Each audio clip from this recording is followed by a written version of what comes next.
할렐루야. 네, 이 새벽에 나오신 여러분들 환영하고 축복합니다.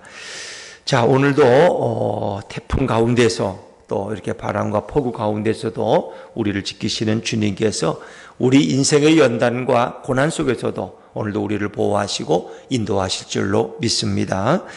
자, 사무엘하 10장은 다윗의 2차 정복 전쟁을 우리에게 소개해 주고 있습니다. 오늘 이 전쟁의 발발은 아주 작은 사건으로 시작됩니다. 암몬 자손의 왕 나하스가 죽었습니다. 암몬의 왕 나하스가 죽었고 그리고 그의 아들 한운이 뒤를 이어서 왕이 되는 일이 있습니다. 그런데 다윗은 이 암몬 사람들과 각별한 사이를 가지고 있어요. 또 특별히 암몬의 왕인 나하스가 다윗이 어려울 때 아마 그를 도와준 관계가 있었던 것 같아요. 그래서 다윗은 내가 그에게 은혜를 입었다, 은총을 입었다고 표현합니다. 내가 어려울 때 그가 나를 도와줬으니까 그가 이렇게 어려운 일 당했을 때 내가 가서 조문사절을 보내서 그를 위로할 것이다. 이런 마음을 가졌어요. 그래서 다윗은 정말 순수한 마음으로 조문사절단을 보냈는데 그것을 그들이 오해하고 전쟁에 발발이 되죠. 자, 우리 1절, 2절 말씀을 하면 1절과 2절입니다. 시작. 그 후에 암몬 자손의 왕이 죽고 그의 아들 한운이 대신하여 왕이 되니 다윗이 이르되 내가 나하스의 아들 한운에게 은총을 베풀되 그의 아버지가 내게 은총을 베푼 것 같이 하리라 하고 다윗이 그의 신하들을 보내 그의 아버지를 조상하라 하니라. 다윗의 신하들이 암몬 자손의 땅에 이름에 여기까지는 참 좋습니다. 다윗이 이제 생각하길 내가 그의 한눈의 아버지에게 은총을 입었으니까 내가 이제 이 나하스의 아들 한운에게 내가 은총을 베풀 것이다. 그래서 정말 그 조문객을 조문을 하고자 그리고 그 나라의 슬픔을 위로하고자 좁은 사절단을 순수한 마음으로 파송했어요. 그런데 이제 그 암몬 자손의 관리들이 그것을 오해한 거예요. 오해해서 다윗의 신복들을 욕보이고 그리고 부끄럽게 만들어서 보낸 것이죠. 여기에 이제 전쟁의 시작이 되는 거죠. 자, 우리 3절 말씀은 3절입니다. 시작. 암몬 자손의 관리들이 그들의 주 한운에게 말하되 왕은 다윗이 조객을 당신에게 보낸 것이 왕의 아버지를 공경함인 줄로 여기시나이까 다윗이 그의 신하들을 당신에게 보내 이 성을 엿보고 탐지하여 함락시키고자 함이 아니니까 하니. 암몬 자손의 관리들이 방백들이 이렇게 엉뚱한 오해를 드러내는 것입니다. 우리가 사람이 정말 순수한 목적으로 호의를 베풀 때 그 호의를 그냥 은혜로 받으면 되는 거예요. 근데 거기에 뭔가 다른 색안경을 끼고 보는 거예요. 이 의심하는 마음. 누가 주는 마음이에요? 사탄이 주는 마음이에요. 그래서 우리는 사람들의 그 순수한 모습을 그대로 보지 않고 자꾸 색안경을 끼고 보는 거예요. 저 사람이 저렇게 하는 건 뭘 나한테 뭘 얻으려는 거지? 분명히 목적이 있어 접근하는 것이지. 저 사람이 나를 이용해 먹으려는 거지. 나를 해치려는 것이지. 이렇게 오해한단 말이에요. 다윗이 통일 이스라엘의 왕이 돼서 나라를 넓혔는데 그냥 순수한 마음으로 조문사절단을 보냈겠습니까? 당신의 아버지를 공경해서 하는 게 아니라 우리의 이 성읍이 너무 견고하니까 스파이들을 보내서 이 성읍의 호불호 그리고 약점을 찾아가려고 이렇게 보낸 겁니다. 이 다윗의 호의를 그 방백들은 오해했다는 거예요. 그리고 그것을 자기들의 왕인 한운에게 알려서 오히려 그의 마음속에 다윗을 미워하게 만든 거예요. 그러니까 그들은 그 잘못된 판단을 옳게 여기고 어떻게 했습니까? 다윗의 신복들을 부끄럽게 해서 보는 거예요. 부끄럽게 해서. 자, 우리 4절과 5절 말씀, 4절과 5절 같이 읽습니다. 시작. 이에 한운이 다윗의 신하들을 잡아 그들의 수염 절반을 깎고 그들의 의복의 중동볼기까지 자르고 돌려보내매 사람들이 이 일을 다윗에게 알리니라. 그 사람들이 크게 부끄러워하므로 왕이 그들을 맞으러 보내 이르기를 너희는 수염이 자라기까지 여리고에서 머물다가 돌아오라 하니라. 자, 예전에는 이 수염을 깎는데 수염을 기르는 것이 이 중동 사람들의 관습입니다. 이게 수염을 깎는다는 것은 굉장히 수치스러운 일이에요. 더구나 오늘 보니까 수염 절반을 깎았다는 거예요. 이거는 수염이 있는데 위만 깎고 아래는 그냥 둔다든가 오른쪽만 깎고 왼쪽을 둔다. 이거 뭐예요? 우스꽝스러운 거죠. 우스꽝스러운 거예요. 수염을 깎이는 것도 수치스러운데 그것도 이상한 모습으로 깎아놓은 거예요. 더구나 또 중동부기까지 옷을 자른다는 뭐예요? 이 중동 사람들은 속옷을 잘 안 입는다는 거예요. 그런데 옷을 도포 같은 옷을 입었는데 이 엉덩이 위까지 잘라서 그리고 보낸다는 거예요. 그 뭐 옷이 없으니까 그냥 오긴 하는데 엉덩이를 내놓고 온다는 건 굉장한 수치와 모욕인 것입니다. 이것은 결국 누구를 모욕하는 거예요? 다윗을 모욕하는 거예요. 하나님의 백성들을 모욕하는 거예요. 그러니까 다윗이 그들이 스스로 부끄럽게 여기는 걸 알고 소문을 듣고는 여리고에서 머물다가 돌아와라. 수염이 다 자랄 때까지 거기서 기다리라는 거예요. 그 얘기는 너희의 수치를 내가 갚아주리라는 것입니다. 내가 갚아주리라. 그렇습니다. 우리도 때로 그리스도를 위해서 복음을 위해서 이런 수치와 모욕을 당할 때가 있어요. 내가 예수가 아니면 그런 모욕을 당할 필요가 없어. 내가 그런 욕을 먹을 리가 없어. 그러나 내가 예수님을 위한 거라면 나는 기쁘게 욕 먹을 수 있어.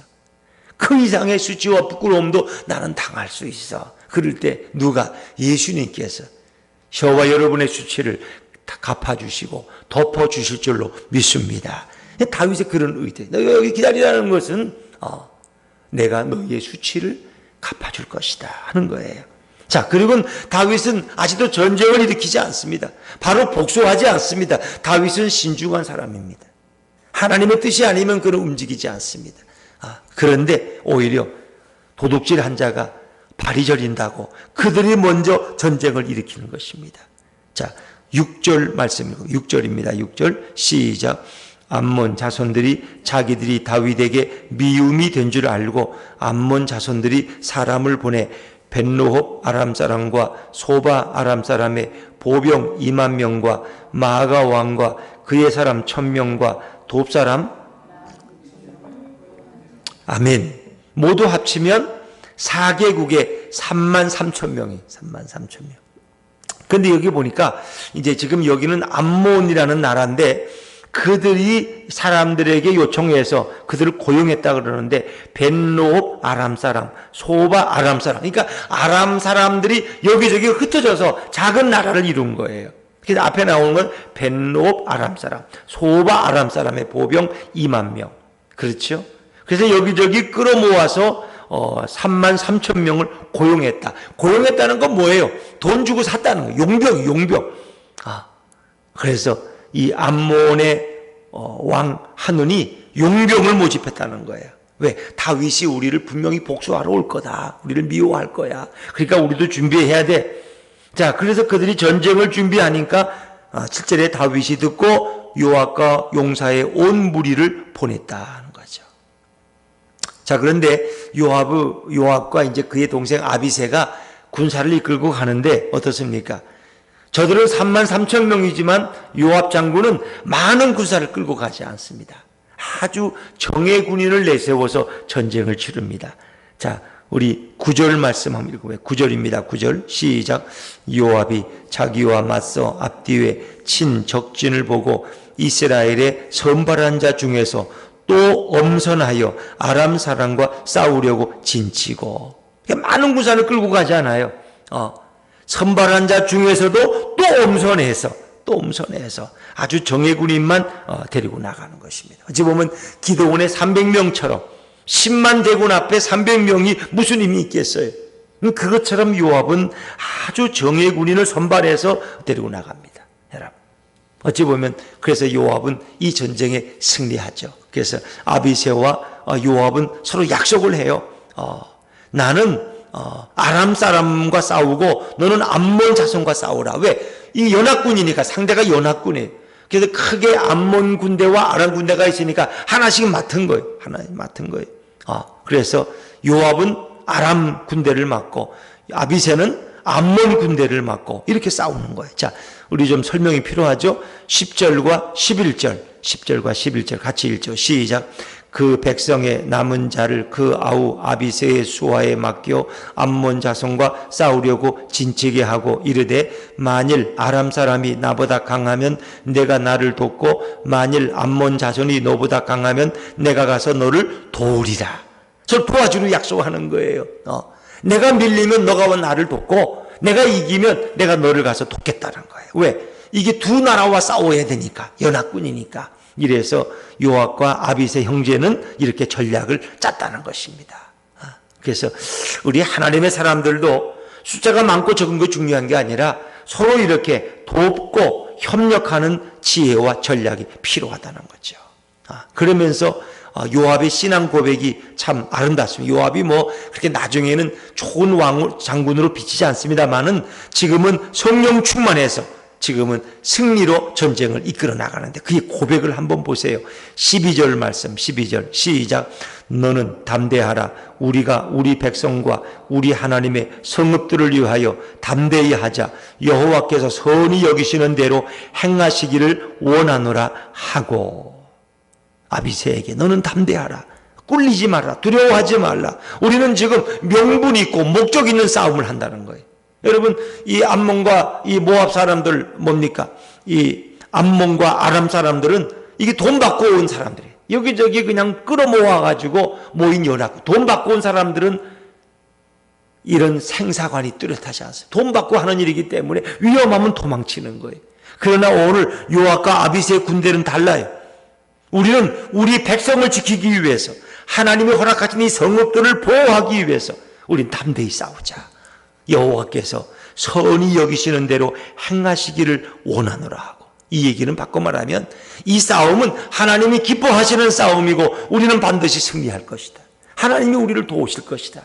이런 마음이, 확신이 요압의 마음에 있다는 것입니다. 이 선이라는 말은 토부. 우리가 이렇게 뭐 기독교 단체의 이름이 토부라는 거죠. 이건 선히 여기다, 기쁘게 여기다, 그런 뜻이에요.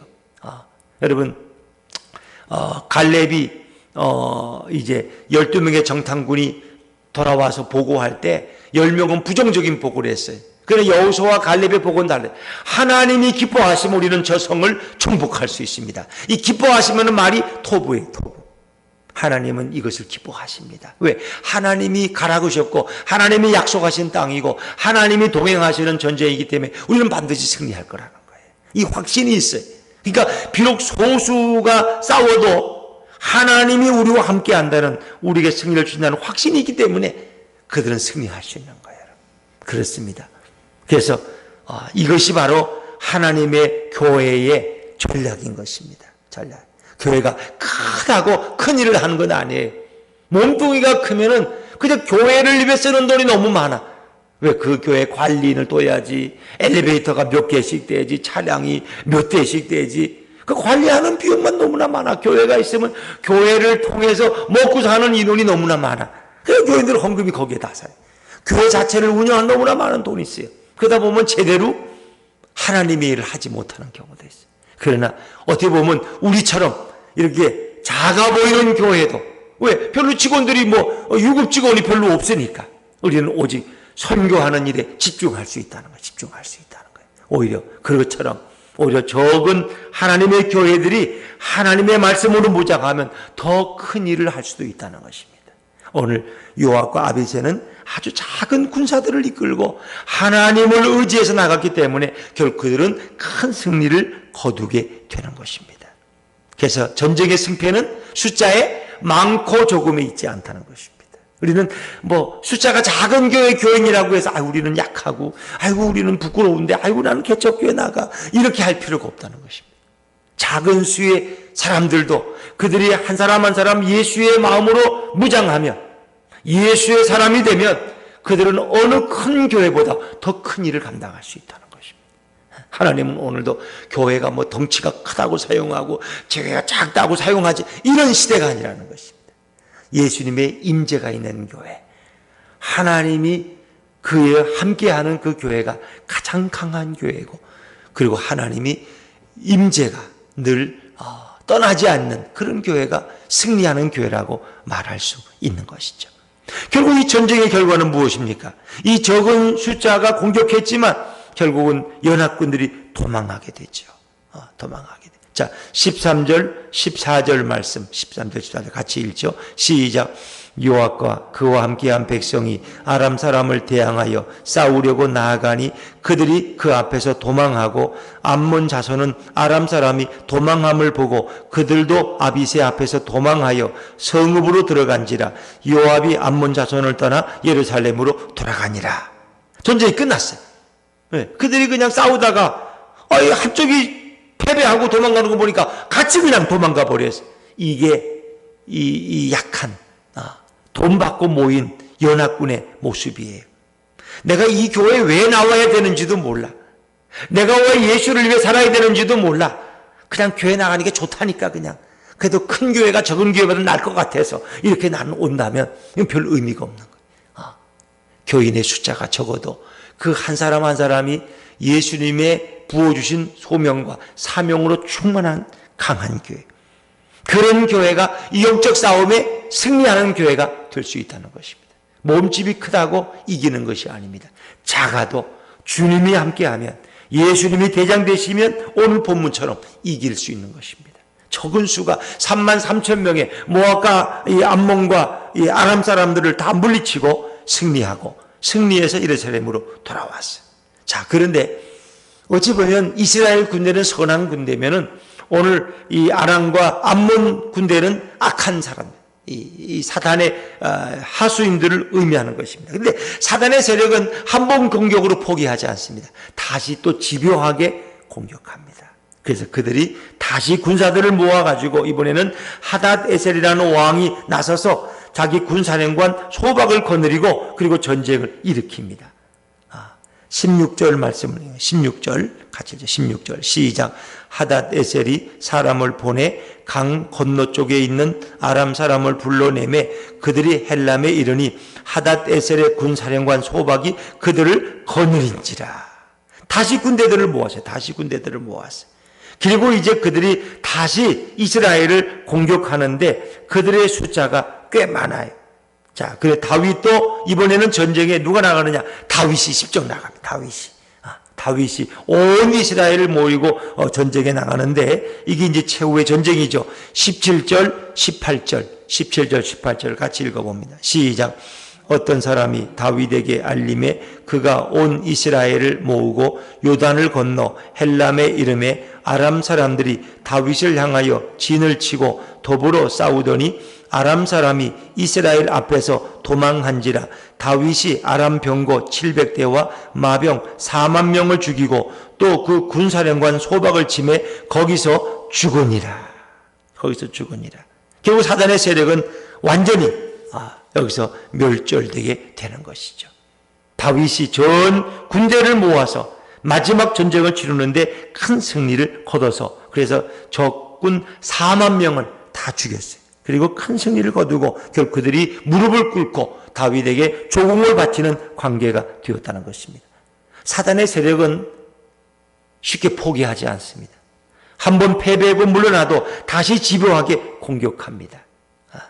그래서 마치 사자가 으르렁거리듯이 오늘 사단은 그런 모습으로 우리에게 다가오기 때문에 우리 어떻게 해요? 늘 깨어 있어야 되는 거예요. 늘 깨어 있으라. 깨어 있으라는 건 뭐예요? 늘 깨어서 기도하라는 거예요. 왜? 언제 사단이 또 공격할지 모르기 때문에.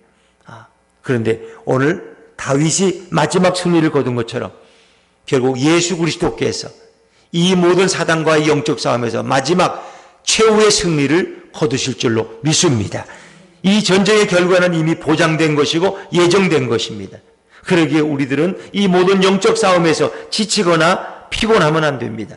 우리의 참된 대장 되시고 우리의 참된 지도자시고 우리의 왕 되신 예수님을 바라보고 예수님의 깃발 아래 모일 때 우리는 사단의 세력을 물리치고 승리할 줄로 믿습니다. 다윗이 마지막 전쟁을 승리한 거죠. 바로 예수님께서 이 모든 마지막 전쟁을 승리로 이끄실 것입니다. 그래서 우리는 수많은 싸움 가운데 오늘 우리들도 지칠 수 있습니다. 넘어질 수 있습니다. 주저앉을 수 있습니다. 포기할 수 있습니다. 그러면 안 되는 것입니다. 그리스도인들은 다시 일어나야 됩니다. 예수님을 의지하고 그분이 주시는 힘으로 다시 무장해야 됩니다. 갈라디아서 6장 8절인가요? 너희가 선한 싸움을 싸우되 어떻게 하는 거예요? 포기하지 아니하면 때가 이름에 이기리라는 것입니다. 승리할 것이다. 포기하지 아니하면. 우리는 포기하면 안 돼요. 포기라는 것은 뭐 할 때 필요해요? 배추 절일 때 필요한 거예요. 그리스도인에게는 포기란 말은 어울리지 않습니다. 다시 일어나는 것입니다. 왜? 예수님이 우리 다시 승리를 주시기 때문에, 다시 우리를 붙들어 주시기 때문에 우리는 일어나야 돼요. 그래서 우리는 오늘도 우리도 힘들고 어려울 때가 있죠. 너무나 세상 일이 너무나 우리에게 큰 버거움으로 다가올 때 있어요. 이 문제가 해결되지 않을 때가 있습니다. 뭔가 어려운 것이 우리를 짓누를 때가 있습니다. 빨리 기도가 응답되지 않는다고 느낄 때가 있습니다. 그러나 우리는 포기하면 안 됩니다.